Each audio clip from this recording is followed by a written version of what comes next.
Hello dear student, स्वागत है आप सभी का शुभम क्लासेस के इस नए वीडियो में। मैं संजीव सर। स्टूडेंट, आज के इस वीडियो में हम आपके चैप्टर नंबर 10 यानी कि तरंग प्रकाशिकी का पूरा कंप्लीट रिवीजन करवाने वाले हैं। और चैप्टर नंबर 10 तरंग प्रकाशिकी से हाइगेंस के द्वितीय तरंगिकाओं का सिद्धांत और उसकी कमियां, ठीक है, और एंग के द्विस्लिट प्रयोग में फ्रिंजों की चौड़ाई ज्ञात करना। फ्रिंजों की चौड़ाई कितनी होती है, और एक क्वेश्चन और है विवर्तन से एकल झिर्री द्वारा विवर्तन के प्रारूप की व्याख्या कीजिए, ठीक है, जिसमें कि ज्यामितीय संरचना के द्वारा एक्सप्लेनेशन किया जाता है। तो ये सारे क्वेश्चन इस चैप्टर के मोस्ट इंपॉर्टेंट क्वेश्चन है, जो कि बोर्ड एग्जाम में इन तीनों में से कोई ना कोई एक क्वेश्चन बोर्ड एग्जाम में जरूर जो है पूछा जाएगा। तो आज की इस वीडियो में ये सारे क्वेश्चन डिस्कस किए जाएंगे। तो इसलिए आप लोगों से रिक्वेस्ट है कि वीडियो को बिना स्किप किए है शुरू से लेकर लास्ट तक जरूर देखिएगा, जिससे एक एक चीज़ें आपको अच्छे से समझ में आ जाए, ठीक है। तो चलिए स्टूडेंट, वीडियो को स्टार्ट करते हैं, क्योंकि वीडियो से एक लॉन्ग क्वेश्चन कन्फर्म है, जरूर देखना लास्ट तक। वीडियो को स्टार्ट करने से पहले जितने बच्चे लाइव देख रहे हैं सभी लोग वीडियो को लाइक कर दीजिए और अपने दोस्तों में भी अधिक से अधिक शेयर कर दीजिए। चलिए, अगर हम इस चैप्टर की बात करें तरंग प्रकाशिकी की, तो हमने जैसा कि आपको बताया सबसे पहले हमको पढ़ना है हाइगेंस के द्वितीयक तरंगिकाओं का सिद्धांत। हाइगेंस के द्वितीयक तरंगिकाओं का सिद्धांत, ठीक है। सबसे पहले तो हमको ये चीज पढ़ना है, ठीक है, इनकी कमियां तथा इनकी कमियां, इनके सिद्धांत में क्या कमियां रहेगी, यानी इनका सिद्धांत जो है वो किन किन चीज़ों का एक्सप्लेनेशन नहीं कर पाया, तो वो सारी चीज़ें भी हमको पढ़नी है। दूसरे नंबर पे हमको पढ़ना है व्यतिकरण, ठीक है। व्यतिकरण, व्यतिकरण में ही आपका आ जाएगा एंग का प्रयोग। एंग का प्रयोग आपके व्यतिकरण में ही आ जाएगा। तीसरा है विवर्तन।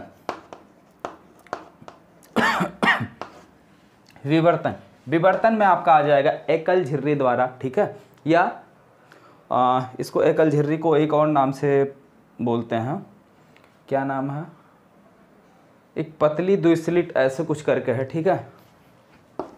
एकल झिर्री द्वारा प्रकाश के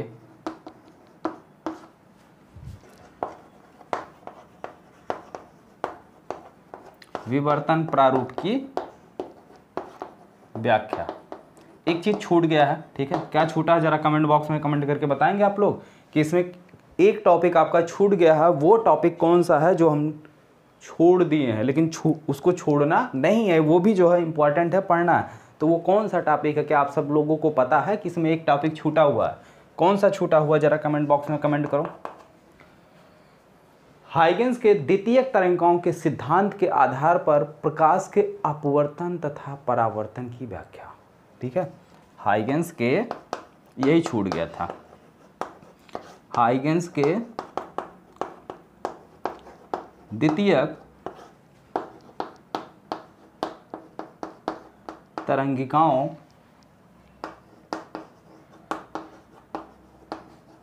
के सिद्धांत के आधार पर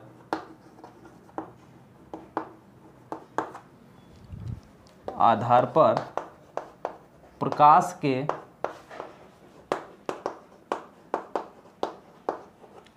परावर्तन तथा अपवर्तन की व्याख्या, ठीक है। परावर्तन तथा अपवर्तन की व्याख्या। तो ये इतनी चीजें इस चैप्टर के मेन पॉइंट हैं जिसको हमें ज्यादा फोकस करना है और जिस पर ज्यादा ध्यान देना है। तो चलिए वन बाय वन करके जो है इस पर फोकस किया जाता है, इसको अच्छे से समझा जाए। तो सबसे पहले समझेंगे हाइगेंस के द्वितीयक तरंगिकाओं का सिद्धांत। हाइगेंस का तरंग सिद्धांत, ठीक है। तो हाइगेंस ने प्रकाश को जो है तरंगों के रूप में माना। हाइगेंस ने प्रकाश को तरंग बताया कि प्रकाश जो है तरंगों के रूप में चलती है, ठीक है। हाइगेंस ने कहा कि प्रकाश तरंगों के रूप में चलती है, और ये तरंगे किसी स्रोत से, जैसे मान लो ये हमारा एक सोर्स है, तो इस सोर्स से ये तरंगे निकलकर सभी संभव दिशाओं में गति करती हैं। यानी इस डायरेक्शन में भी मूव करेगी, इस डायरेक्शन में, इस डायरेक्शन में, सभी संभव दिशाओं में जो है गति करती है।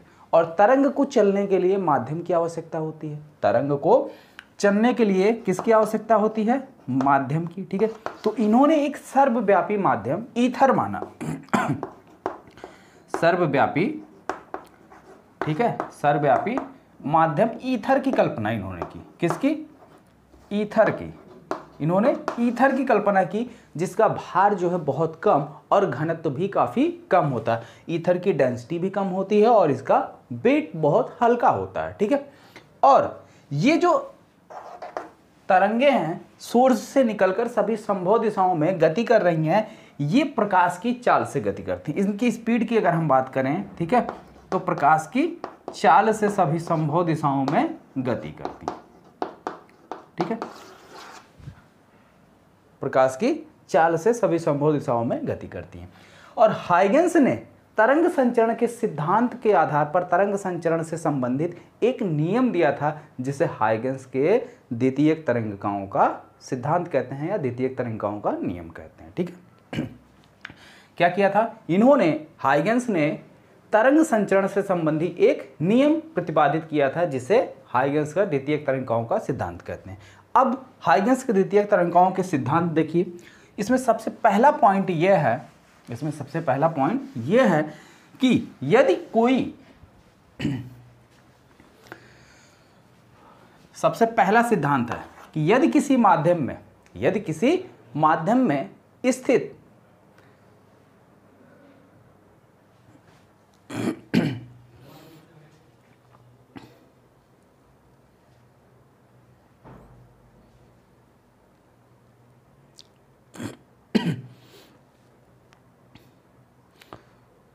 जब किसी माध्यम में स्थित तरंग स्रोत से तरंगें उत्सर्जित होती हैं और पहला नियम यह कहता है कि जब किसी तरंग स्रोत से तरंगें उत्सर्जित होती हैं तो वो तरंगें सभी संभव दिशाओं में एक समान रूप से गति करती हैं। ठीक है, ध्यान से सुनिएगा क्योंकि इसे आपको लिखना भी है, यही बोर्ड एग्जाम में लिखना है, क्योंकि इसकी लैंग्वेज जो है ये पूरा लैंग्वेज ही है। हाइगेंस के द्वितीयक तरंगों का सिद्धांत जो है पूरा लैंग्वेज ही है, इसमें कुछ जो है कोई भी डेरिवेशन या कोई भी मैथमेटिकल टर्म नहीं है, तो ध्यान से सुनिएगा। जब कोई तरंगें उत्सर्जित होती है, तो वो तरंगे सभी संभव दिशाओं में एक समान रूप से गति करती है। ठीक है, तो किसी माध्यम में वह पृष्ठ जिस पर स्थित, जैसे ये तरंगें क्या होती किसी न किसी माध्यम में ही तो उत्पन्न होंगी, और अगर आगे बढ़ रही हैं तो इसके लिए बिना माध्यम की ये तरंगें आगे नहीं बढ़ेंगी, ये इन्होंने पहले ही क्लियर कर दिया था। ठीक है, तो किसी माध्यम में स्थित वह पृष्ठ जिस पर स्थित सभी कण कंपन की समान कला में होते हैं, उसे हम क्या कहते हैं? तरंगाग्र कहते हैं। जैसे मान लो ये हमारा एक कोई तरंग निकल रहा है, इस तरीके से तरंगें आगे बढ़ रही हैं। अब ये हमारा क्या है? एक माध्यम है, ये तरंग और ये तरंग। ठीक है, इस कण की बात करें और इस कण की अगर हम बात करें तो ये दोनों कण देख रहे हैं एक साथ। अगर इन दोनों को ध्यान से देखा जाए तो ये तरंगे एक साथ जो है ऊपर जाएंगी, एक साथ नीचे आएंगे। ठीक है, यानी इनके जो कंपन है, इनका जो वाइब्रेशन है वो बिल्कुल सेम फेज में है। ठीक है, यानी एक साथ हो रहा है। ठीक है, तो ये सारी घटनाएं क्या हो रही है? एक साथ हो रही है। तो इनको स्पर्श करता हुआ अगर हम कोई पृष्ठ खींचे, तो ये पृष्ठ हमारा क्या कहलाता है? तरंगाग्र कहलाता है। क्या कहलाता है? तरंगाग्र कहलाता है। उसके लिए हमने फिगर ऑलरेडी बना रखा, अभी समझाते हैं। ठीक है, पहले यहाँ पे समझो कि किसी माध्यम में स्थित, ठीक है, वह पृष्ठ जिस पर स्थित सभी कण कंपन की समान कला में होते हैं, तरंगाग्र कहलाता है। क्या कहलाता है? तरंगाग्र कहलाता है। तो तरंगाग्र की डेफिनेशन क्लियर हुई?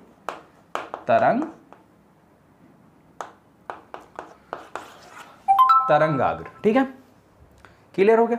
दूसरा पॉइंट है, अब देखो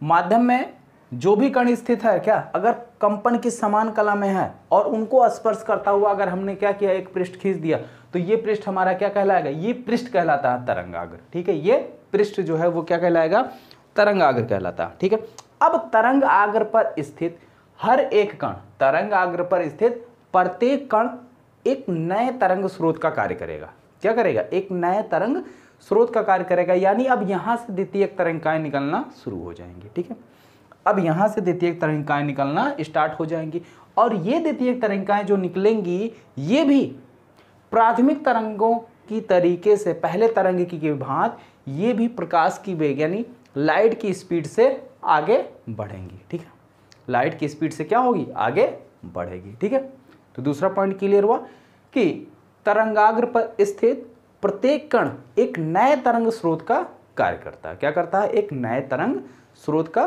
कार्य करता है और यहां से सभी तरंगे सभी संभव दिशाओं में प्रकाश की चाल से आगे बढ़ती हैं। ठीक है, दूसरा पॉइंट क्लियर हो गया।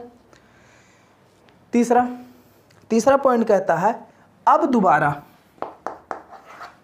यहां से यानी तरंगाग्र पर जो इस कण स्थित हैं, अब अगर उनको हम ध्यान से उनका अवलोकन करें या उनको अगर हम ध्यान से देखें तो उनको स्पर्श करती हुई अगर एक हम लाइन खींचें, अगर उनको स्पर्श करती हुई क्या करें, हम एक लाइन खींचें तो हमें क्या मिलेगा, एक और तरंगाग्र मिलेगा। ठीक है, एक इनकी नई सिचुएशन का तरंगाग्र मिलेगा। कैसे, जैसे मान लीजिए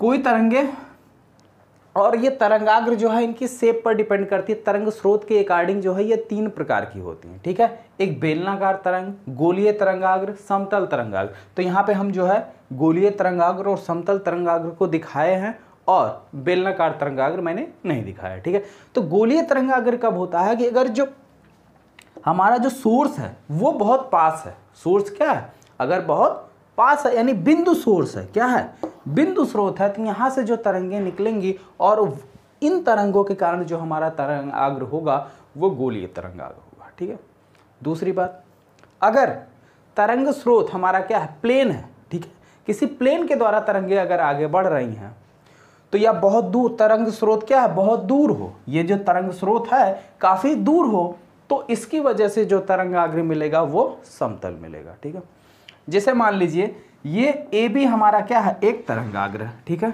मान लेते हैं, माना ए बी क्या है, एक तरंग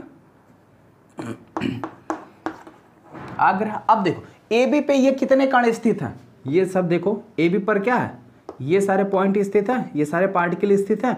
अब यहां से हर एक पॉइंट से क्या होगा, द्वितीयक तरंगिकाएं निकलना स्टार्ट हो जाएंगी।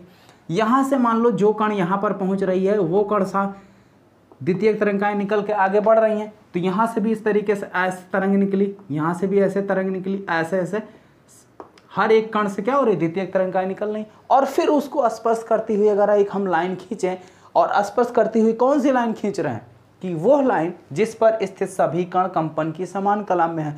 तो यानी एक ये स्पर्श करता हुआ हमको एक दूसरा पृष्ठ मिल रहा, कौन सा, ए डैश बी डैश, ये तरंगाग्र की नई स्थिति होगी। ठीक है, ये क्या है, तरंगाग्र की नई स्थिति है जो कि आगे बढ़ रही है।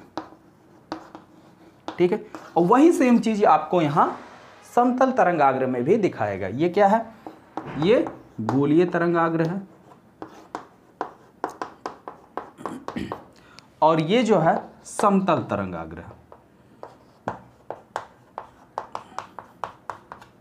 ठीक है, इतनी बात क्लियर हो गई।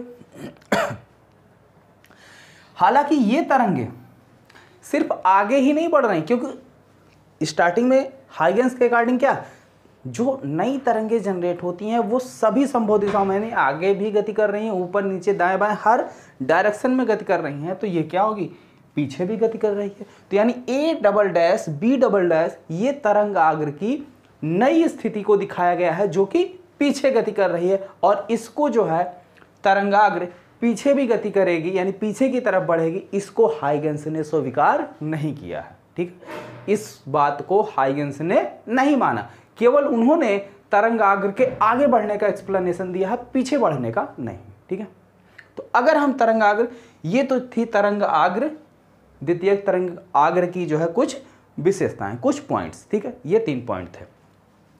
इनके अगर हम कमियों की बात करें तो पहली कमी तो यही मिल गई, ठीक है। पहली कमी क्या मिल गई कि तरंगाग्र के आगे बढ़ने का एक्सप्लेनेशन इन्होंने तरंगाग्र के आगे बढ़ने की व्याख्या की है, लेकिन पीछे बढ़ने की व्याख्या नहीं किया है, ठीक है।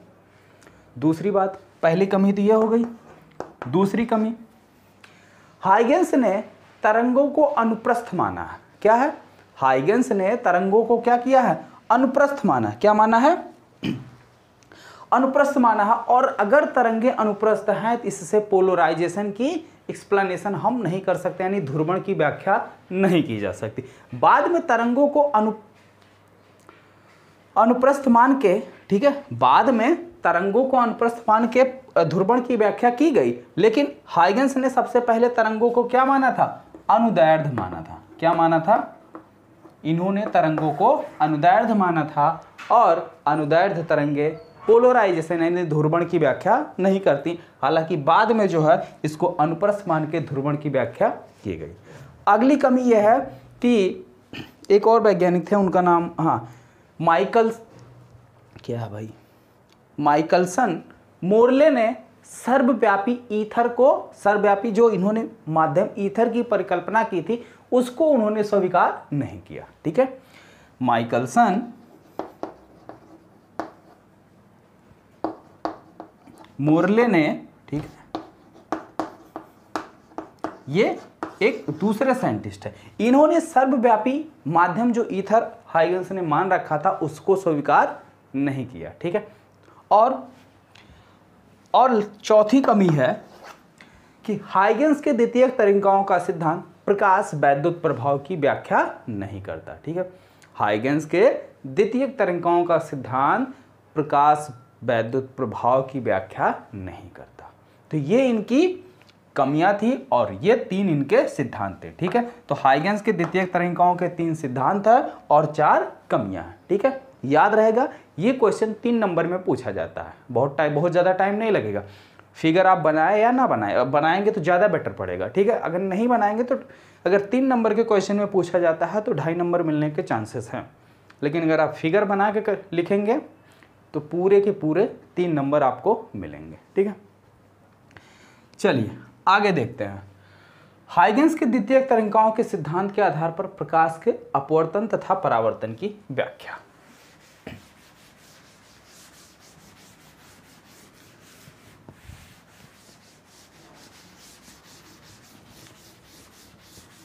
अपवर्तन और परावर्तन की व्याख्या के लिए, अपवर्तन की अगर हम व्याख्या कर रहे हैं तो हमको क्या चीज प्रूफ करना होगा? स्नेल का नियम। और अगर परावर्तन की व्याख्या कर रहे हैं तो आपतन कोण I बराबर परावर्तन कोण R, ये 2 चीज हमको क्या करना होगा? प्रूफ करना होगा। ये आप अपने दिमाग में, जहन में ये बात बैठा लिया करिए। कोई भी चीज अगर आप प्रूफ कर रहे हैं तो सबसे पहले आप ये क्लियर होना चाहिए कि हमको दिखाना क्या है, हमको प्रूफ क्या करना है, ठीक है। अगर आप घर से निकल रहे हैं, अगर आपको यही नहीं पता है कि हमें जाना कहाँ है, तो आप घर से निकलेंगे लेकिन जाएंगे कहाँ, ठीक है। तो आपको एम पता होना चाहिए। ठीक इसी तरीके से बात करते हैं इनके परावर्तन की व्याख्या। हाइगेंस के द्वितीयक तरंगिकाओं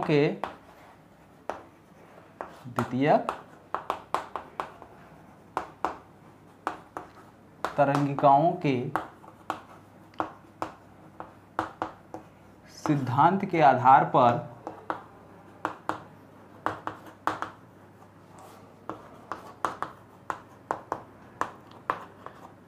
परावर्तन की व्याख्या। तो जैसे मान लेते हैं हमारा ये कोई परावर्तक पृष्ठ, ठीक है। ये क्या किया हमने? एक परावर्तक पृष्ठ खींच लिया, ठीक है। ये हमारा क्या है? परावर्तक पृष्ठ Z और Z', ठीक है। ये हमारा क्या है? एक परावर्तक पृष्ठ है। प्रकाश के परावर्तन के लिए हमको क्या करना होता है? एक पृष्ठ ऐसा लेते हैं कि एक तरफ प्लेन होता है, दूसरी तरफ पॉलिश किया होता है। अब मान लेते हैं कि ये कोई हमारी समतल तरंगाग्र, इस तरीके से कोई तरंगाग्र आ रही है, ठीक है। ये क्या है? कोई एक तरंगाग्र आ रही है।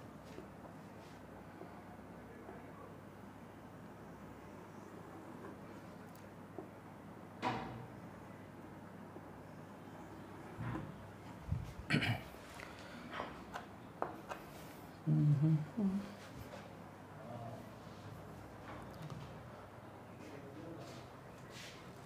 सेकंड, जिस एंगल पर आ रही है उसी एंगल पर वापस जाना चाहिए, लेकिन ये थोड़ा सा गड़बड़ बन गया।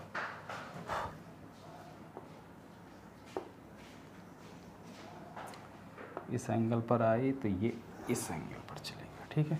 ये दोनों बराबर होने चाहिए और ये ऐसे, ठीक। चलिए अब जरा ध्यान दीजिए यहाँ पे, मान लेते हैं ये कोई हमारा क्या है, एक समतल तरंगाग्र है, ठीक है। क्या है, एक कोई समतल तरंगाग्र। अब तरंगाग्र होता क्या है, तरंगाग्र का मतलब क्या है, उस पर स्थित हर एक पार्टिकल कंपन की समान कला में है। तो ये तरंगाग्र है नहीं, तरंगाग्र अब हम बना रहे हैं ए बी, इसको यहाँ से ऐसे मिला देते हैं, ठीक है। ये पॉइंट हो गया हमारा ए और ये पॉइंट हो गया बी। ये हमारा क्या है, समतल तरंगाग्र ए बी है, ठीक। इतनी बात समझ में आई। अब ध्यान से देखिए, तरंगाग्र का सिरा ए परावर्तक पृष्ठ से आकर टकराता है, पहले टकराता है, ठीक है। और मान लेते हैं तरंगाग्र का सिरा बी कितनी समय के बाद, टी समय के बाद टकराता है। तो जब ये टी समय के बाद टकराएगा और तरंगाग्र की स्पीड कितनी है, मान लेते हैं v है, माना तरंगाग्र ए बी v वेग से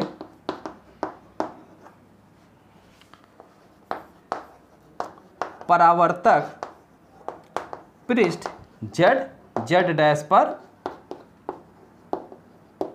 आपतित होती है, ठीक। इतनी बात समझ में आ गई। तो जब z डैश पर आपतित हो रही है तो तरंगाग्र का सिरा ए परावर्तक पृष्ठ से पहले टकराता है और टकराकर इस तरीके से परावर्तित होकर निकल जाता है। और सिरा बी मान लेते हैं टी समय के बाद टकराता है, तो टी समय के बाद मान लेते हैं यहाँ कोई स्थित बिंदु सी है, इस बिंदु पर टकराता है। तो टी समय में चली गई दूरी, समय पता है, चाल पता है, तो दूरी वी सी इक्वल टू कितना मिल जाएगा हमको, v इंटू टी। मिलेगा कि नहीं मिलेगा, v इंटू टी मिलेगा। बात सिंपल से क्लियर एकदम, ठीक है। अब यही दूरी, अब ध्यान से देखिए, वी सी टी समय में क्या हुआ, जब ये यहां पर स्थित कण टी समय में यहां पहुंचेगा तो ये पहले टकरा चुका है, यानी जब ये यहां टकराया तब ये यहां था।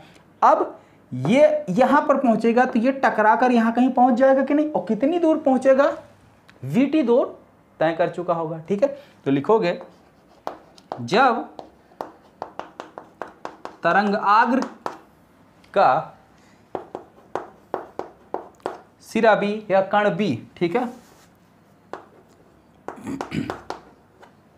कण बी परावर्तक पृष्ठ पर आपतित होगा, तब तक कण ए उतनी दूरी, कितनी दूरी, वीटी दूरी, ठीक है। कण ए वीटी दूरी आगे चल चुका होगा, आगे बढ़ चुका होगा, ठीक है।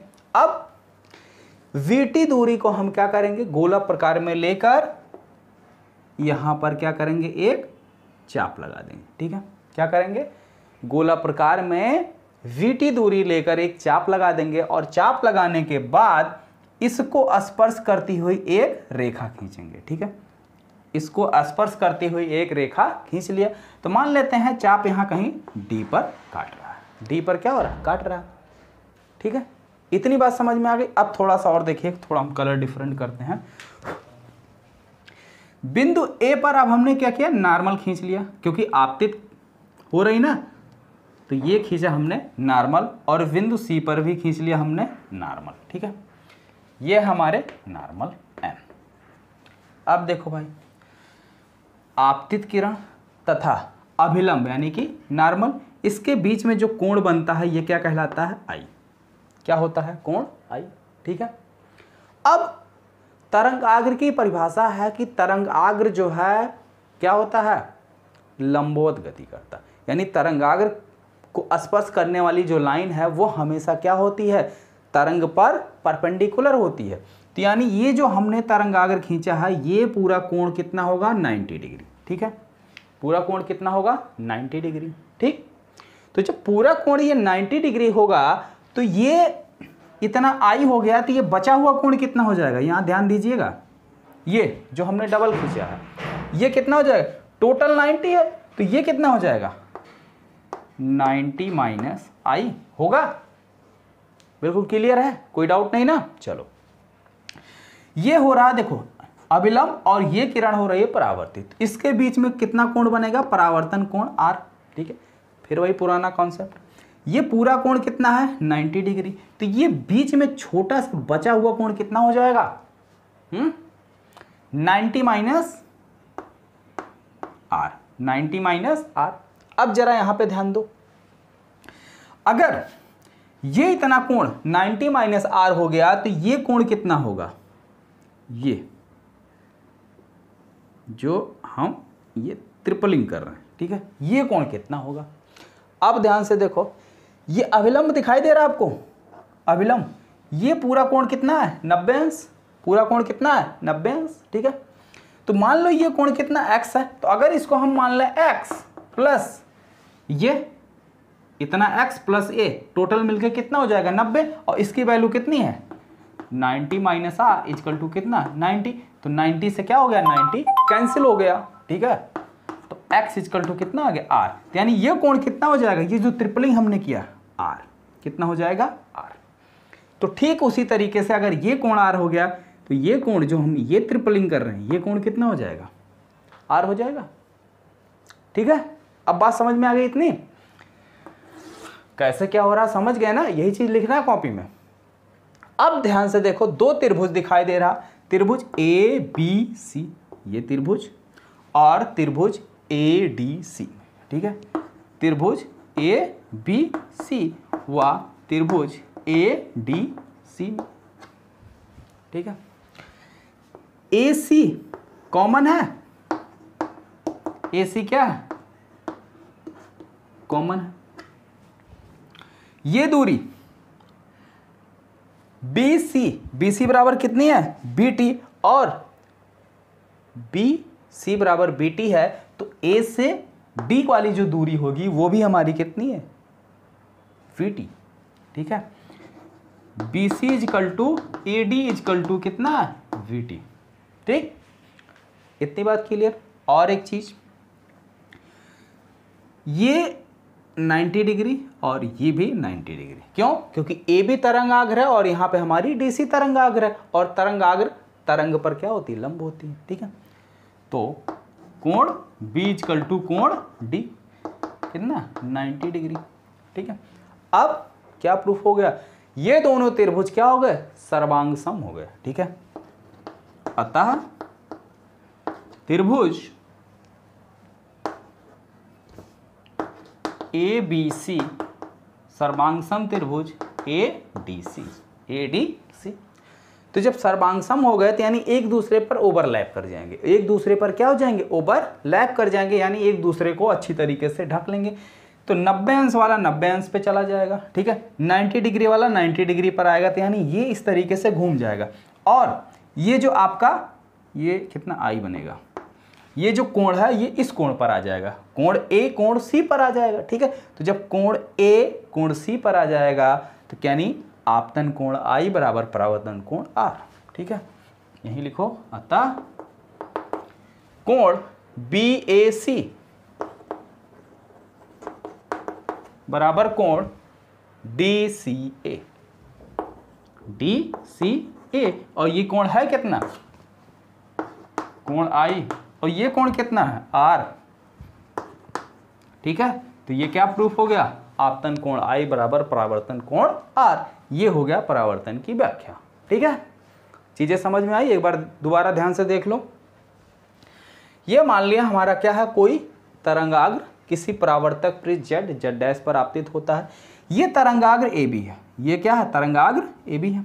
ठीक है, ये तो भाई तरंगे है ना, तरंगों पर हमने क्या खींचा, एक तरंगाग्र, यानी तरंगाग्र AB क्या दिखा रहा है कि AB पर जितने भी पार्टिकल हैं वो सारे के सारे सेम फेज में यानी कंपन की समान कला में। अब पॉइंट ए परावर्तक पृष्ठ से पहले टकराता है और पॉइंट बी परावर्तक तल से t समय के बाद टकराता है, ठीक है। और ये जो तरंगाग्र है इसकी स्पीड कितनी है, v है। तो t समय बाद टकराता है तो t समय में चली गई दूरी v, कण b द्वारा t समय में चली गई दूरी bc बराबर कितना हो जाएगा, vt। और उतने समय में t समय में कण a आपका आगे निकल चुका होगा तो कण a द्वारा एक्स्ट्रा चली गई दूरी कितनी हो जाएगी, ad। इतनी दूरी आगे चल चुका होगा। अब यही दूरी लेकर हम क्या करेंगे, bt दूरी लेकर इसमें एक चाप लगा लेंगे और इस पर एक स्पर्श रेखा खींच लेंगे। तो चाप लगा के ये स्पर्श रेखा हमने खींच ली। जब स्पर्श रेखा खींचेंगे तो ये पॉइंट बिंदु D पर लंब बनेगा, यानी ये कोण 90 डिग्री का। तो अब ये हमारा नया तरंगाग्र हो गया DC, ये नई तरंगाग्र हो गई, ठीक है। यहाँ तक बात समझ में आ गई। अब दो त्रिभुज हमको दिखाई दे रहे थे, उससे पहले हमने बिंदु A और C पर क्या खींचा, अभिलंब खींच लिया। तो अभिलंब के बीच में ये कोण कितना, आपतन कोण I। अब देखो ये टोटल 90 डिग्री, टोटल 90 डिग्री। तो अगर ये इतना I है तो ये बचा कितना, 90 माइनस I, 90 माइनस I, ठीक है। अब फिर नॉर्मल और ये वाली लाइन ये पूरी 90 डिग्री। तो जब ये इतना 90 माइनस I तो ये कितना हो गया, I। वही सेम चीज इधर भी अप्लाई कर दिया गया, ठीक है। उसके बाद इन दोनों त्रिभुज, त्रिभुज ABC और त्रिभुज ADC दोनों को समरूप दिखा दिया, सर्वांगसम हमने प्रूफ कर दिया, यानी बिल्कुल एक जैसे, बिल्कुल बराबर है, एक दूसरे के ऊपर ओवरलैप कर गए। तो जब एक दूसरे को ओवरलैप कर गए तो ये कोण इस कोण के क्या हो गया, बराबर हो गया, ठीक है। यहाँ तक बात समझ गए। चलिए अब बात करते हैं हाइगेंस के द्वितीयक तरंगिकाओं के सिद्धांत के आधार पर अपवर्तन की व्याख्या। तो हेडिंग डाल लो, अपवर्तन की व्याख्या, ठीक है। यहाँ तक समझ में आ गया, कोई समस्या नहीं हुई ना। अपवर्तन का फिगर थोड़ा सा हम पहले बना लेते हैं, समझाने में और आसानी होगी, ठीक है। तो चलिए पहले ही बना ले रहे हैं, क्योंकि फिगर बनाने में थोड़ा सा टाइम लग जाता है। अपवर्तन की व्याख्या, तो फिगर बना ले। तो चलिए बात करते हैं अपवर्तन की व्याख्या में, ठीक है। देखिए फिगर बना हुआ है। अब हम मान लेते हैं अपवर्तन केस में क्या होता है, प्रकाश किरण एक माध्यम से दूसरे माध्यम में प्रवेश करती है। तो यहाँ हमने मान लिया कि M और M' ये माध्यम को अलग करने वाला पृष्ठ है और ऊपर माध्यम विरल है, जिसमें प्रकाश की चाल जो है, यानी इस जो हमारी तरंग है इसकी स्पीड हमने मान लिया है v1, ठीक है। क्योंकि माध्यम बदलने पर स्पीड इसकी क्या होती है, बदल जाती है, सिंपल सी बात है, ठीक है। और इधर माध्यम में मान लेते हैं स्पीड कितनी है, v2 है। ऊपर माध्यम हमने मान लिया विरल माध्यम और इसका अपवर्तनांक है n1, और दूसरे माध्यम सघन माध्यम है, इसका अपवर्तनांक मान लिया हमने कितना है, n2, ठीक।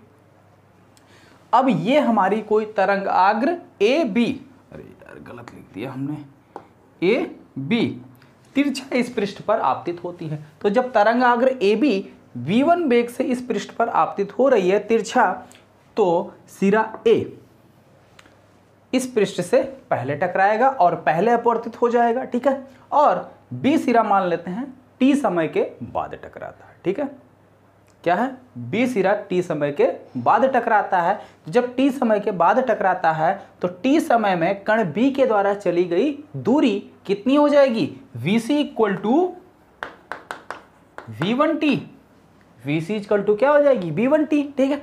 और जैसे ही ये हमारा तरंगाग्र विरल माध्यम से सघन माध्यम में प्रवेश करता है तो सारी चीजें हमने दिखा दिया है कि ये जा रहा है सीधा, नहीं जाके अभिलंब की ओर झुक जाएगा और ये भी अभिलंब की ओर झुक जाएगा। अब अभिलंब और आपतित किरण के बीच में ये कोण बन रहा है I, तो ये कोण भी आपका I होगा। कैसे I होगा, पीछे एक्सप्लेन किए। अब परावर्तन वाले केस में फिर से देखो, ये आपका I है, ठीक है। टोटल ये टोटल कितना हो जाएगा, क्योंकि भाई तरंगाग्र है और तरंगाग्र हमेशा तरंग पर लंबवत होती है, तो यानी ये टोटल जो है ये टोटल 90 डिग्री। तो जब ये इतना I है तो ये इतना कितना हो जाएगा भाई, टोटल 90 है तो टोटल में से इतना माइनस कर लो, तो टोटल 90 में से मैंने माइनस कर लिया I, तो ये इतना हो गया कितना, 90 माइनस I, ठीक है। अब फिर N और ये पूरा कोण आपका 90 डिग्री, ये वाला ये कोण आपका पूरा 90 डिग्री, क्यों, क्योंकि ये लंब खींचा गया है। तो जब लंब खींचा गया पूरा कोण 90 डिग्री, ये पूरा 90 डिग्री, ये इतना 90 माइनस आई है, तो ये कितना हो जाएगा आई, कितना होगा आई, ठीक है। उसी तरीके से यहाँ पे भी ये आपका अपवर्तन कोण आर है, तो ये हो जाएगा आपका 90 माइनस आर, कितना हो जाएगा ये हो जाएगा 90 माइनस आर, ठीक है। तो ये बचेगा कितना भाई, ये पूरा 90, तो ये हो गया आर, ठीक है। इतनी बात समझ में आ गई। तो टी समय में ये इतनी दूरी कवर किया, कितना BC इक्वल टू B1T, तो टी समय में कण ए कितनी दूरी तय करेगा V2T, ठीक है। तो कण ए द्वारा चली गई दूरी कितनी हो जाएगी V2T। अब गोला प्रकार में B2T दूरी लेकर हम एक ऐसे चाप लगा दिए और इस चाप को स्पर्श करती हुई हमने एक रेखा खींची जो कि बिंदु C से होकर जा रही है, ठीक है। तो AD इक्वल टू, उसको मान लिया AD इक्वल टू कितना हो गया B2T, ठीक है। यहाँ तक बात एकदम समझ में आ गई अच्छे से। अब देखो भाई, ये मिल गया और ये कोण दिख गया, ठीक है। स्नेल का नियम लगाओ, स्नेल के नियम से साइन आई बटे साइन आर बराबर क्या होता है, अपवर्तनांक होता ना n, ठीक है। यानी कि N2 बटे N1, N2 बटे N1, N2 बटे N1 होता है, ठीक है। इतनी बात समझ में आ गई। ये हो गया आपका समीकरण नंबर 1। अब जरा साइन आई देखो, आई यहाँ बन रहा और ये त्रिभुज ABC समकोण त्रिभुज है, ठीक है। त्रिभुज ABC समकोण त्रिभुज है, क्यों सकोण नहीं भाई, समकोण, समकोण त्रिभुज है। ये 90 डिग्री तरंगाग्र है ना, तरंगाग्र हमेशा तरंग पे लंबवत होती है। तो साइन थीटा बराबर साइन आई लंब बटे कर्ण। तो कर्ण कौन होता है, 90 अंश की भुजा के सामने होता है कर्ण, तो कर्ण हमारा कौन हो गया लंब बटे कर्ण, कर्ण हो गया AC। लंब कौन बनेगा, लंब कौन बनेगा, ठीक है। तो लंब बनेगा जो कोण ले रहे हैं उसके सामने वाली भुजा लंब होती है, तो ये रहा कोण, इसके सामने भुजा आपकी VC, ठीक है। तो ये हो गई VC और VC की वैल्यू कितनी है B1T अपान AC, ठीक है। अब निकालो साइन R बराबर नीचे वाले त्रिभुज में, त्रिभुज ACD समकोण त्रिभुज है। कैसा त्रिभुज है, समकोण त्रिभुज है।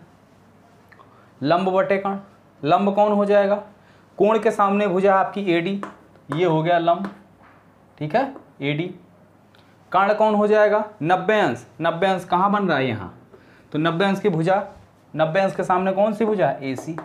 AD की वैल्यू कितनी है भाई V2T अपान AC। समीकरण नंबर, कोई ना समीकरण छोड़ो जाने दो यार। साइन I और साइन R का मान समीकरण नंबर 1 में रखने पर, तो साइन I बटे साइन R बराबर क्या हो जाएगा, साइन I की जगह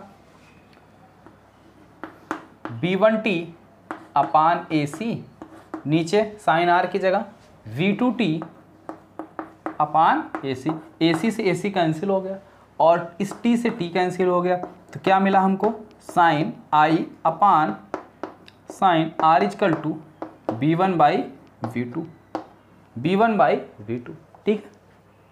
अब देखो भाई थोड़ा सा आगे, यदि पहले माध्यम का अपवर्तनांक N1 है तो पहले माध्यम में, ठीक है, कोई प्रकाश किरण अगर N1 माध्यम में इंटर कर रही है तो N1 माध्यम में प्रकाश की चाल B1 बराबर क्या हो जाएगा, B1 बराबर हो जाएगा C अपान N1, ठीक है। B1 इक्वल टू क्या हो जाएगा C अपान N1 और B2 इक्वल टू क्या हो जाएगा, C प्रकाश की चाल है और N आपका अपवर्तनांक है, C अपान N2, ठीक है। तो वैल्यू रख लो भाई, साइन I बटे साइन R, B1 की जगह C अपान N1 और V2 की जगह C/N2। तो जब भिन्न में भिन्न से भाग होता है तो ये क्या होता है, पलट के गुणा हो जाता है, यानी C/N1 गुणे N2 चला जाएगा आपका ऊपर N2/C। तो C से C कैंसिल हो गया, आया क्या, sign I/sin R equal to N2/N1, यानी कि पहले माध्यम के सापेक्ष दूसरे माध्यम का अपवर्तनांक। यही क्या है, स्नेल का नियम है कि नहीं है। समीकरण नंबर 1 ध्यान से देखो, यही तो है स्नेल का नियम, ठीक है, यही ना स्नेल का नियम है। तो ये हो गए अपवर्तन की व्याख्या, ठीक है। यहां तक समझ में आ गया अच्छे से। चलो आगे बढ़ते हैं अगले इंपॉर्टेंट टॉपिक की तरफ। अगले इंपॉर्टेंट टॉपिक की तरफ बढ़ने से पहले जितने बच्चे वीडियो को लाइव देख रहे हैं, अगर चीज़ें समझ में आ गई हों तो आप वीडियो को लाइक कर दीजिए, ठीक है। चलिए अब बात करते हैं व्यतिकरण की, ठीक है। तो हेडिंग डालिए व्यतिकरण।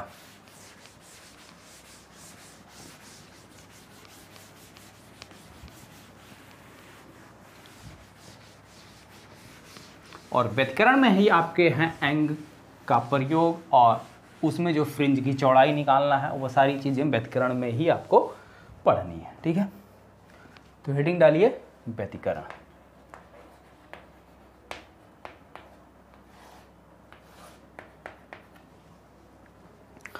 व्यतिकरण होता क्या है, सबसे पहले व्यतिकरण की बात करते हैं। यदि एक ही माध्यम में एक ही आवृत्ति की दो तरंगें एक साथ संचरित होती हैं, ठीक है, क्या, एक ही माध्यम, एक ही माध्यम में एक ही आवृत्ति की दो तरंगें एक साथ संचरित होती हैं या निकलती हैं, संचरित होती हैं, तो इनके अध्यारोपण से माध्यम के अलग अलग बिंदुओं पर इनकी परिणामी तीव्रता का योग इनकी अलग अलग तीव्रताओं के योग से भिन्न भिन्न आता है, ठीक है। संचरित होती हैं तो इनके अध्यारोपण से, इनके लिखने वाले नहीं थे लेकिन लिख दे रहे हैं, अध्यारोपण से माध्यम के भिन्न भिन्न बिंदुओं पर इनकी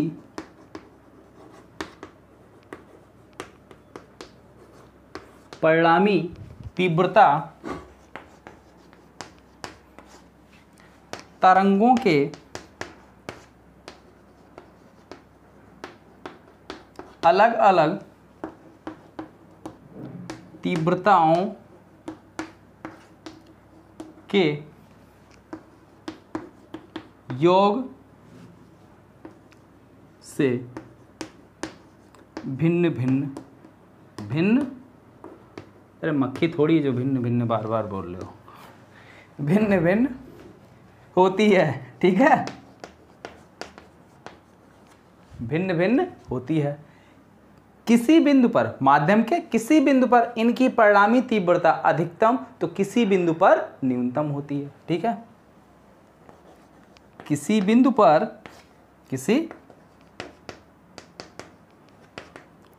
पर अधिकतम व किसी बिंदु पर न्यूनतम होती है, ठीक है। इस घटना को क्या कहते हैं, प्रकाश का व्यतिकरण कहते हैं। इस घटना को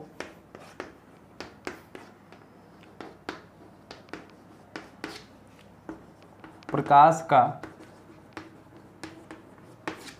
व्यतिकरण कहते हैं, ठीक है।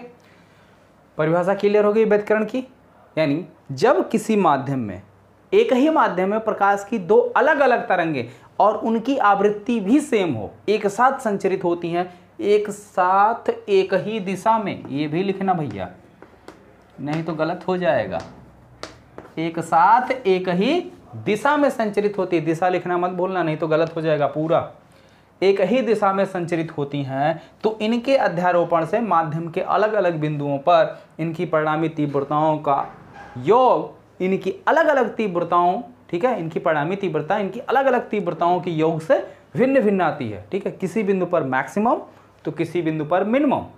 प्रकाश की इस घटना को क्या कहते हैं? व्यतिकरण कहते हैं, ठीक है। क्लियर हो गया? चलिए बात करते हैं थोड़ी इसकी प्रूफ डेरिवेशन की, ठीक है।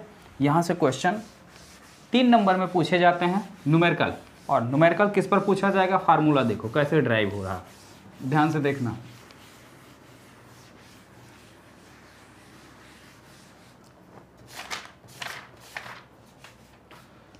जैसे मान लेते हैं ये हमारी पहली तरंग y1 = a sine omega t minus k x, omega t minus k x, ठीक है। ये हो गया आपका समीकरण नंबर 1।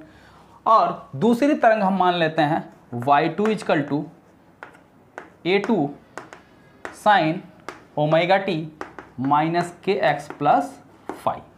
ये हो गया आपका समीकरण नंबर 2, ठीक है। समीकरण नंबर 1, समीकरण नंबर 2, ठीक है। ये दोनों तरंगे एक साथ एक ही माध्यम में क्या हो रही हैं? संचरित हो रही हैं और एक ही दिशा में आगे बढ़ रही हैं। तो इनके अध्यारोपण से जहां पे a1 क्या है? पहले तरंग का आयाम, a2 क्या है? दूसरे तरंग का आयाम। आयाम क्या होता है? जैसे मान लीजिए ये क्या है, इस तरीके से तरंगे चल रही हैं और इसको, ये कौन सा वेव है? साइन वेव, तो साइन के टर्म में लिखा गया है। माध्य स्थिति ये है, माध्य स्थिति से एक ओर के अधिकतम विस्थापन को क्या कहते हैं? आयाम। यानी ये डिस्टेंस हमारी क्या कहलाएगी? आयाम। चाहे इधर मेजर कर लो चाहे इधर मेजर कर लो, ये क्या होगा? आयाम। ये पहली तरंग का आयाम a1 है, ये दूसरी तरंग का आयाम a2 है। तो इनके अध्यारोपण से y = अध्यारोपण के सिद्धांत से, अध्यारोपण के प्रिंसिपल ऑफ सुपरपोजिशन, इसको इंग्लिश में बोलते हैं सुपरपोजिशन सिद्धांत से, y = y1 + y2 जोड़ लो। a1 sine omega t minus k x plus a2 sine omega t minus k x plus 5, ठीक है। अब जरा ध्यान दो, a1 sine omega t minus k x plus a2 sine omega t minus k x और plus 5। इस पूरे को अगर हम a माने, इसको b माने, तो साइन a + b का फार्मूला इसमें अप्लाई कर सकते हैं कि नहीं कर सकते? कर सकते हैं ना, तो अप्लाई कर लो। आ गया a1 sine omega t minus k x, ठीक है, प्लस a2 साइन, a2 को रखो बाहर और इसमें अप्लाई कर दो साइन a + b का फार्मूला। तो साइन a यानी कि omega t minus k x into cos b, cos 5 हो गया, plus cos a sine b, cos omega t minus k x into sine 5, ठीक है। ये चीज़ मिल गया। अब देखो भाई, ब्रैकेट ओपन कर दो, तो जब ब्रैकेट ओपन करोगे तो a2 से क्या हो जाएगा? इसमें भी और इसमें भी गुणा हो जाएगा। आएगा क्या? a1 sine omega t minus k x plus a2 sine omega t minus k x cos 5 plus a2 cos omega t minus k x sine 5, ठीक है। ये चीज़ मिल गया। अब इसमें कुछ कॉमन है, देख रहे हैं क्या कॉमन है? Sign omega t minus k x इसमें और इसमें कॉमन है, तो इसको कॉमन ले लो।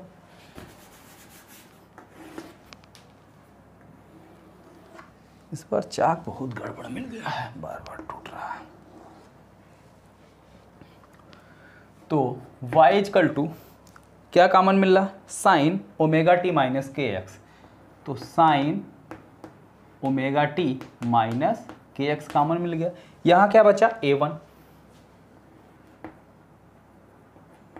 प्लस, यहाँ प्लस बीच में है, बचा a2। ठीक है, a2 या उधर लिखो, कोई दिक्कत नहीं, नहीं तो बाद में पूछोगे सर जी ये कैसे हो गया। Sign omega t minus k x, इतनी चीज़ समझ में आई। अंडरलाइन जो कि है उसको कॉमन ले लिए, तो इसको कॉमन ले लेते, यहाँ बचा क्या? a1। ठीक है, दूसरी जगह यहाँ क्या बचा? a2। ठीक है, और जो बच रहा उसको वैसे लिख लो, आपका ये टर्म बच गया, इसको आप वैसे लिख लो। तो इसको आप क्या लिखोगे? Plus a2 cos omega t minus k x sine phi. ठीक है, साइन फाई। ठीक, इतनी चीज समझ में आ गई। अब देखो भाई, अब अगर इसको, किसको, ये चीज देखो, यहां पे ध्यान से देखो, एक सेकंड, a1, हाँ ठीक है, कोई दिक्कत नहीं। इसको a1 प्लस a2 को क्या मान लें? कैपिटल A मान लें। ठीक है, और a2 साइन फाई को कैपिटल B मान लें। क्या मान लें? इसको कैपिटल A मान लें, इसको एक minute, capital A capital B अगर हम मानते हैं तो साइन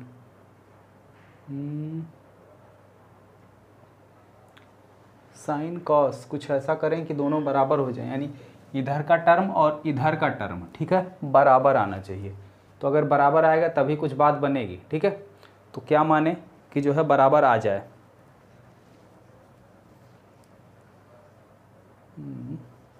अच्छा एक चीज़ और, अरे भाई ये तो छूट ही गया।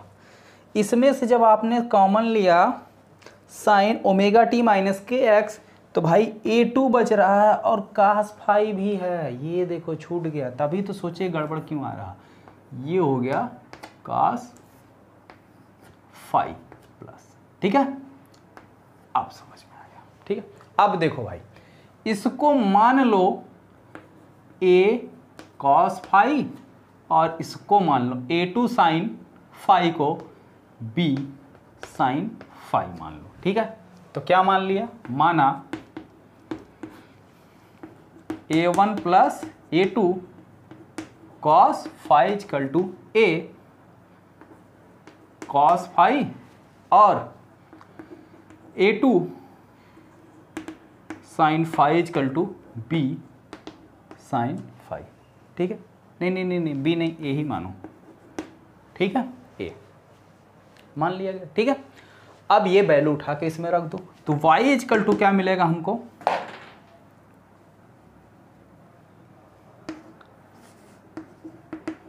Sign omega t minus k x into A cos phi plus cos omega t minus k x into A sine phi. ठीक है, अगर हम ए को कॉमन ले लें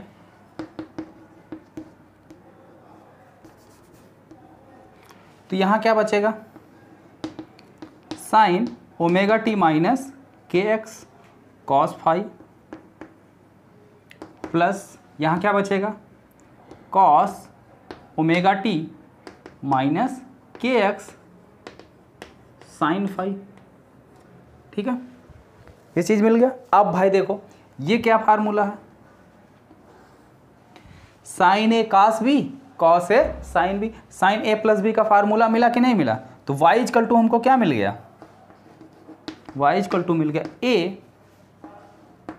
sign omega t minus k x, यानी साइन a प्लस बी, तो b की जगह कौन है? Phi plus phi.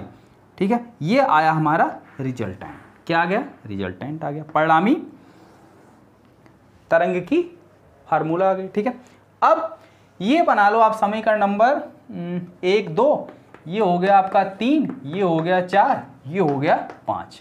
ठीक है, समीकरण नंबर 3 और 4 को वर्ग करके आपस में जोड़ने पर। ठीक है, तो इधर मिटा दे रहे हैं, इधर का हो गया है ना।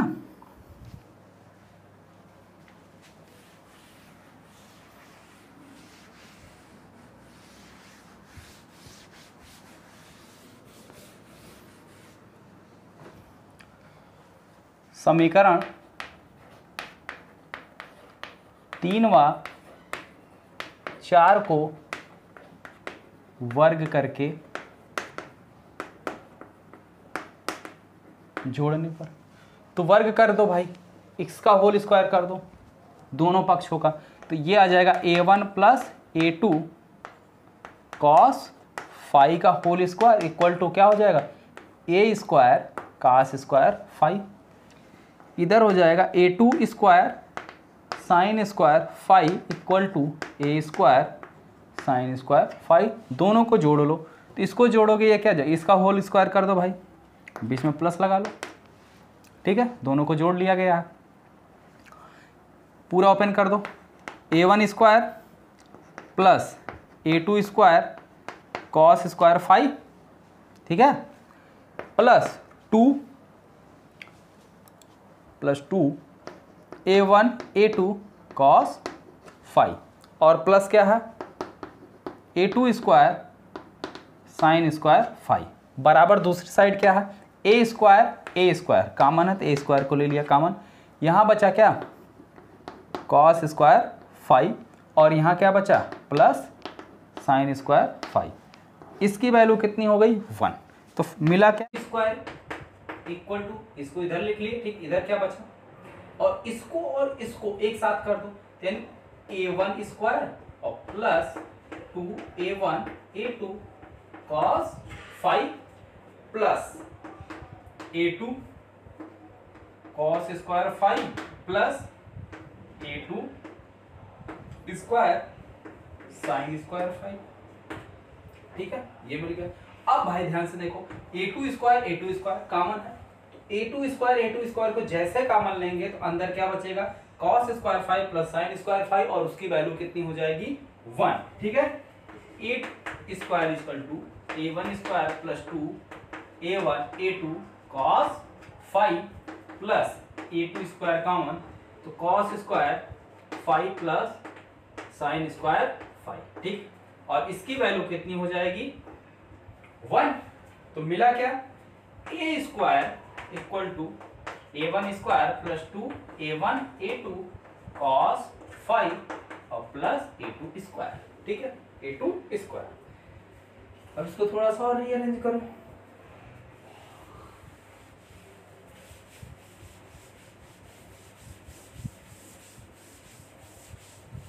देखो भाई 31 मार्च तक फिर लॉकडाउन लग गया, आराम से घर बैठ के पढ़ो, कोई दिक्कत वाली बात नहीं है।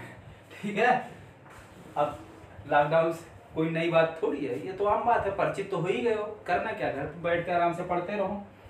तो मिला क्या हमको a square equal to a1 square, और a2 को पहले लिख लेते हैं, a2 square plus 2a1 a2 cos phi. परिणामी आयाम a equal to a1 square plus a2 square plus 2a1 a2 cos phi, इसका अंडर। ठीक है, ये आपका क्या है परिणामी आयाम। किसका परिणामी आयाम है, ये किसका है y, और y क्या है दोनों तरंगों का, यानी रिजल्टेंट परिणामी। ठीक है, दो अलग अलग तरंगे थी ना, तो उनका अध्यारोपण हमने किया, तो परिणामी एक नई तरंग जनरेट हो गई, और उसका ये क्या है आयाम है। तो ये आपका क्या है परिणामी आयाम। ठीक है, अब समीकरण नंबर 3 में समीकरण नंबर 4 से अगर हम भाग कर दें, ठीक है यार, समीकरण 4 में 3 से भाग कर दें, ठीक है, मिटा दिए तो आप लोग तो भाई कॉपी में लिखे ही होंगे, समीकरण 4 में 3 से भाग करने, तो 4 में अगर हम 3 से भाग कर दें तो ये है 4, भाई वर्ग मत करो, ठीक है, वर्ग मत करो, यही था ना समीकरण आपका 3 4, वर्ग इसका मत करो, तो 4 को पहले लिखेंगे, यानी साइन थीटा को अगर हम पहले लिख दे तो a साइन थीटा, साइन वाला ऊपर रहेगा, देख लेना किसको 3 बनाया गया था किसको 4 बनाया गया था, हमने तो फिलहाल मिटा दिया है, ठीक है।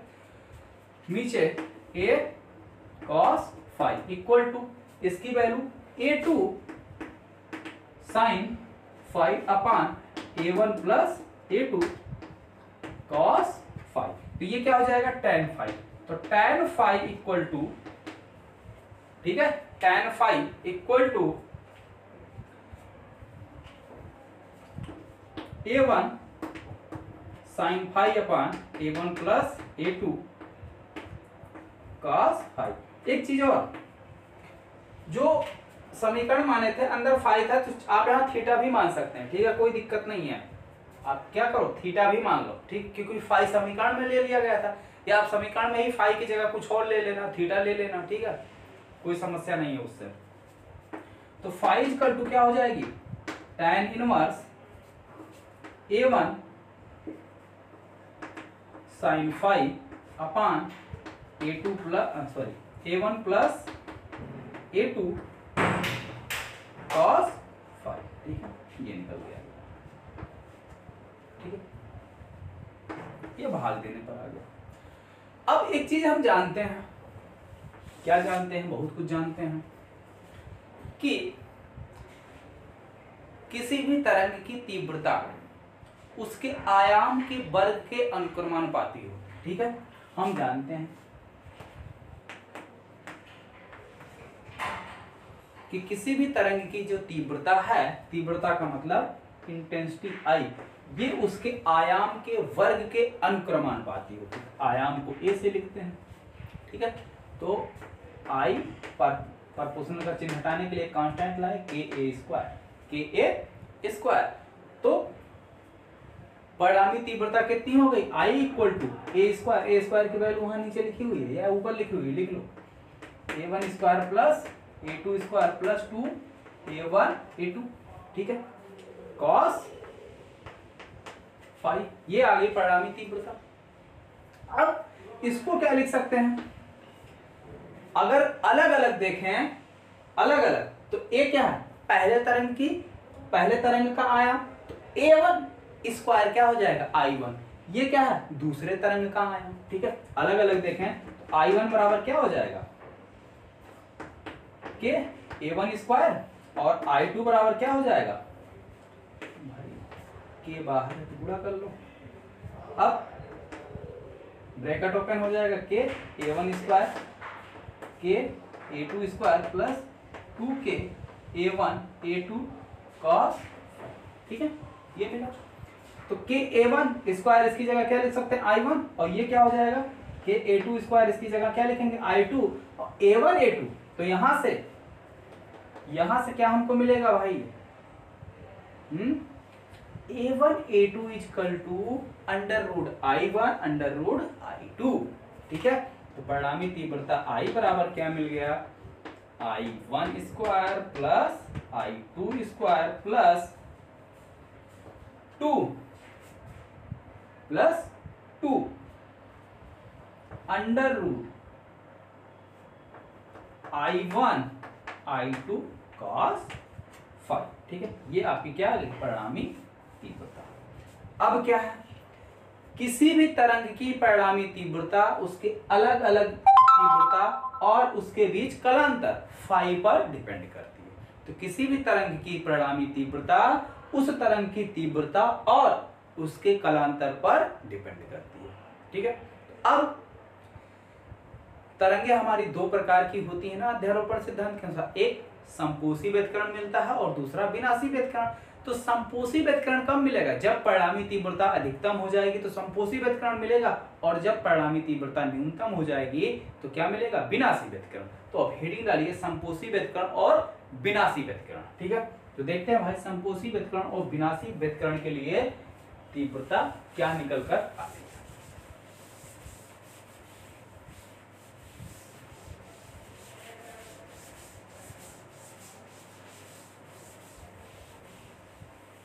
सेशन लंबा हो जा रहा है, अभी 2 टॉपिक और आपका बचा था, अंग का प्रयोग और प्रकाश का विवर्तन, ठीक है। चलिए कोई दिक्कत नहीं, उसको कल डिस्कस कर लिया जाएगा। यहाँ तक देखो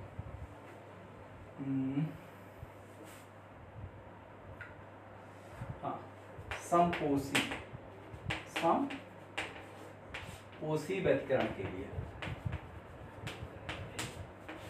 तो समपोषी व्यतिकरण के लिए परिणामी तीव्रता क्या होना चाहिए, आई मैक्स। इसको क्या होना पड़ेगा, मैक्सिमम होना पड़ेगा। और ये मैक्सिमम कब होगा, जब cos फाई मैक्सिमम होगा। तो आई मैक्स जब cos फाई क्या हो जाएगा, इक्वल टू मैक्स। और इसकी मैक्सिमम वैल्यू होती कितनी है, +1। कितनी होती है, +1। और cos कितने की वैल्यू +1 होती है, यानी कालांतर फाई। तो फाई मैक्स इक्वल टू हमको क्या मिल जाएगा, 2n पाई। 2n पाई या 2m पाई, जहां पे m इक्वल टू 0 1 2 नहीं, हाँ 1 2 3 4 अप टू 1। m की जगह 0 रखोगे cos 0 की वैल्यू 1। m की जगह 1 रखोगे 2 पाई cos 2 पाई की वैल्यू 1। ठीक है, cos 6 पाई 3 रखोगे तो 6 पाई cos 6 पाई की वैल्यू 1, cos 8 पाई की वैल्यू 1। ठीक है, तो समपोषी व्यतिकरण के लिए ये क्या हो गया, मैक्सिमम हो गया। तब वहां फार्मूला रखिए cos फाई की अधिकतम वैल्यू कितनी, 1। तब आपका आई मैक्स इक्वल टू कितना हो जाएगा, I1 square plus I2 square plus 2 under root I1 I2। ठीक है, अंडर रूट, एक सेकंड यार, कहीं तो कुछ गड़बड़ हुआ है।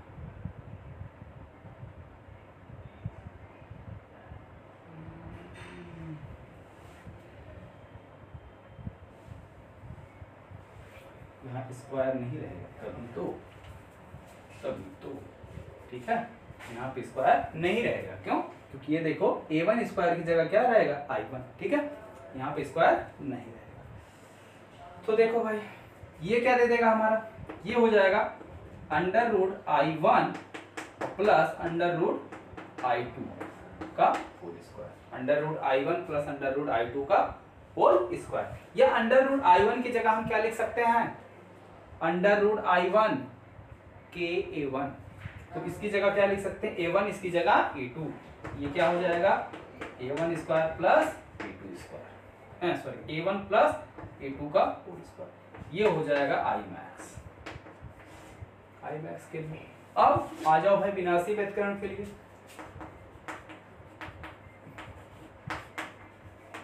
विनाशी व्यतिकरण के लिए आई मिनिमम, इसके लिए जब cos फाई मिनिमम होगा। और cos फाई मिनिमम की वैल्यू कितनी होती है, -1। और -1 कितने पे होगी भाई, पाई पे। ठीक है, तो cos फाई यानी फाई इक्वल टू क्या मिल जाएगा, n पाई। और n इक्वल टू 1 2 3। ठीक है, 2 नहीं होगा, 1 3 5 अप टू 1 इस तरीके से। ठीक है, या इसको आप लिख सकते हैं 2n-1 या 2m-1 पाई। क्या लिख सकते हो, 2m-1 पाई।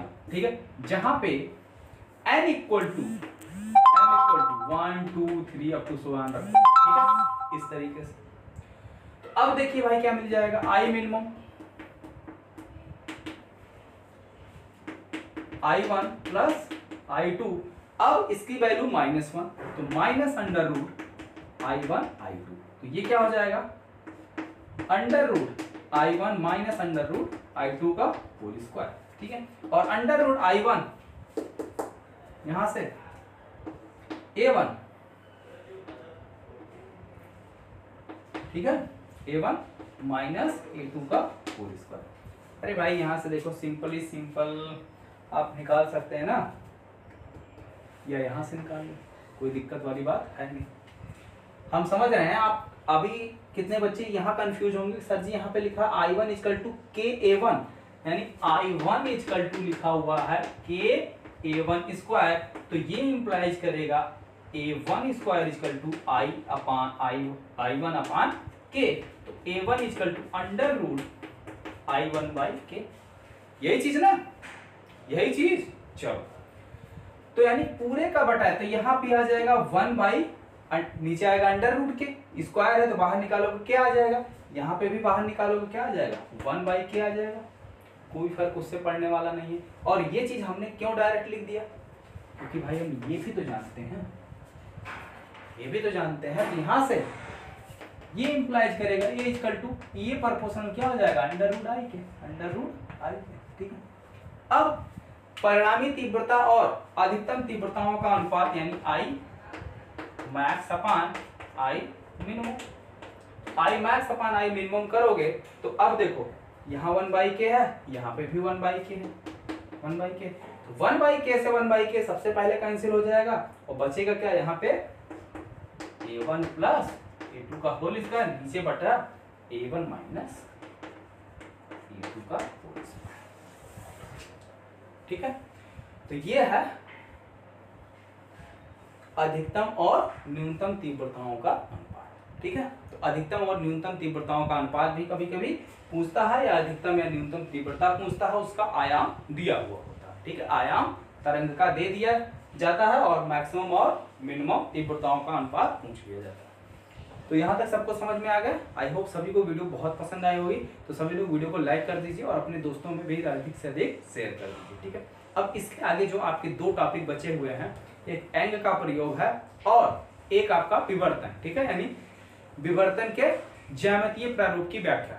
इसको अगर आप लोग चाहें तो ये आप लोग अपने आप से पढ़ सकते हैं, इसको हमने अच्छे से एक्सप्लेन भी किया, तो अगर आप लोग अच्छे से पढ़ लेंगे तो कोई दिक्कत नहीं। अगर नहीं समझ में आएगा तो नीचे जरा कमेंट बॉक्स में वीडियो के नीचे कमेंट कर देना, तो हम कल बता देंगे। और अगर कमेंट नहीं आया तो हम यही समझेंगे कि आप लोगों को समझ में आ गया और हम नेक्स्ट चैप्टर यानी विकर्ण तथा द्रव्य की द्वितीय प्रकृति स्टार्ट करते हैं, ठीक है। तो अगर एंग का प्रयोग और विवर्तन के प्रारूप की व्याख्या एकल झिर्री द्वारा विवर्तन, ठीक है, अगर ये आपको अच्छे से समझ में आ जाएगा तो बता दीजिएगा, नहीं समझ में आएगा तो भी बता दीजिएगा, हम नेक्स्ट वीडियो यानी कल के वीडियो में बता देंगे। ओके स्टूडेंट, तो मिलते हैं फिर नेक्स्ट वीडियो में, तब तक के लिए सभी को शुभ रात्रि।